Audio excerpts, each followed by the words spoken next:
এমন একটা যুদ্ধের দৃশ্য কল্পনা করুন যেখানে একদিকে রয়েছে পৃথিবীর সবথেকে শক্তিশালী সামরিক শক্তি আমেরিকা আর ইসরায়েল এবং তাদের হাতে আছে অত্যাধুনিক যুদ্ধবিমান, কোটি কোটি ডলারের মিসাইল আর পৃথিবীর সবচাইতে উন্নত এয়ার ডিফেন্স সিস্টেম। কিন্তু আশ্চর্যের বিষয় হলো এই বিশাল শক্তির সামনে দাঁড়িয়ে আছে এমন একটা অস্ত্র যার দাম সাধারণ গাড়ির থেকেও কম। আর সেই ছোট্ট অস্ত্রটাই ধীরে ধীরে যুদ্ধের পুরো সমীকরণ বদলে দিতে শুরু করেছে। অনেক সামরিক বিশ্লেষক এখন বলছেন এই ড্রোনটার কারণেই ইরান এমন একটা যুদ্ধের কৌশল তৈরি করেছে যেখানে শক্তি দিয়ে নয়, বরং বুদ্ধি আর অর্থনৈতিকভাবে প্রতিপক্ষকে চাপে ফেলা যায়।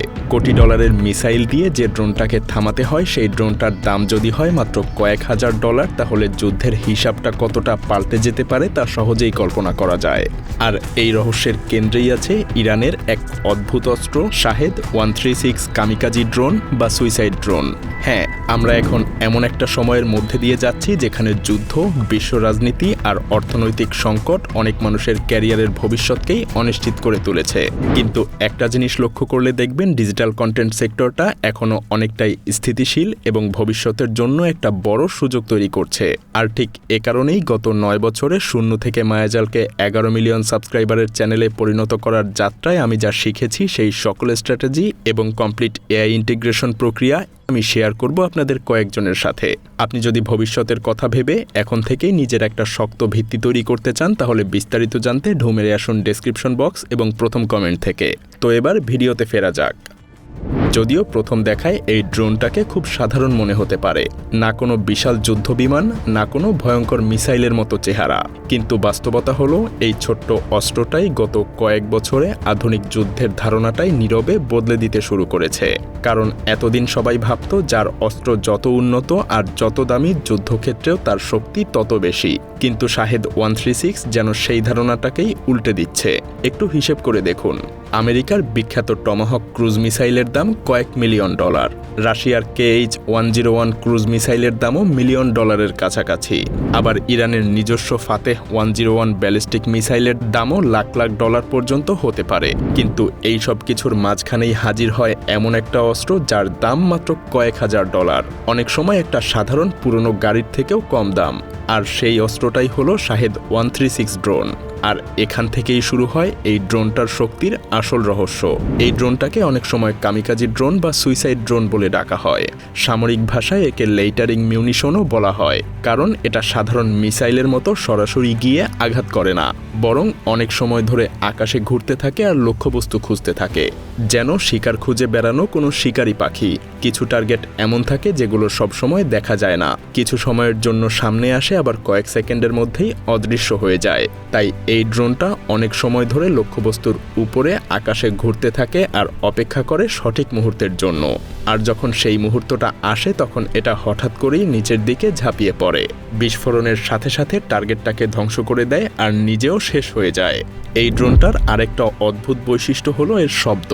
যখন এটা আকাশে উড়ে যায় তখন এর ইঞ্জিনের আওয়াজ অনেকটা স্কুটারের মতো শোনায়। এজন্য অনেক সময় একে ফ্লাইং স্কুটারও বলা হয়, কারণ এতে ব্যবহার করা হয়েছে একটা ছোট 2 স্ট্রোক ইঞ্জিন, যেটা অনেকটা স্কুটারের ইঞ্জিনের মতোই কাজ করে।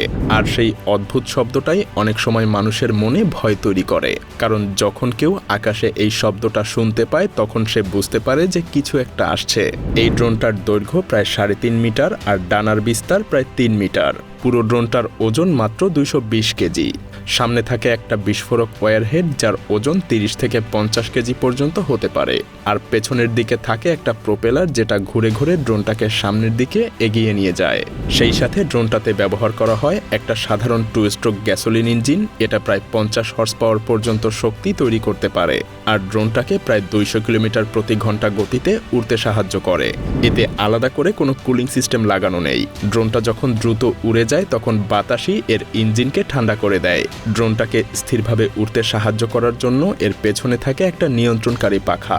ডানার অংশে থাকে ফ্ল্যাপ আর এলিভন, যেগুলো ড্রোনটাকে দিক পরিবর্তন করতে সাহায্য করে। এগুলো ছোট সার্ভো মোটরের মাধ্যমে নিয়ন্ত্রিত হয়। ড্রোনটার মাঝখানে থাকে একটা ছোট কম্পিউটার সিস্টেম যেটা পুরো ফ্লাইটটাকেই নিয়ন্ত্রণ করে। সেই সাথে এর ভেতর থাকে জিপিএস সিস্টেম যেটা স্যাটেলাইটের মাধ্যমে ড্রোনটাকে তার অবস্থান জানায়। যদি কোনো কারণে জিপিএস কাজ না করে তখন ড্রোনটা ব্যবহার করে ইনার্শিয়াল নেভিগেশন সিস্টেম। এতে থাকা সেন্সরগুলো ড্রোনটার গতি আর দিক হিসাব করে তাকে সঠিক পথেই চালিয়ে নিয়ে যায়। এমনকি কিছু ক্ষেত্রে এই ড্রোনটা রাডারের সিগন্যালও শনাক্ত করতে পারে।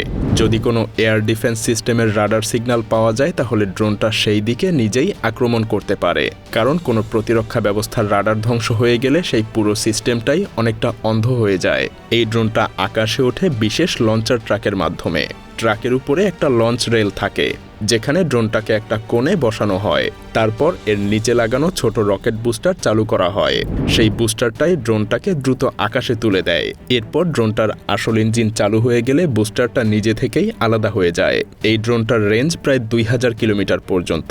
কিন্তু এর আসল শক্তি এখানেই যে এগুলো সাধারণত একা আক্রমণ করে না। অনেক সময় একসাথে অনেকগুলো ড্রোন আকাশে পাঠানো হয়।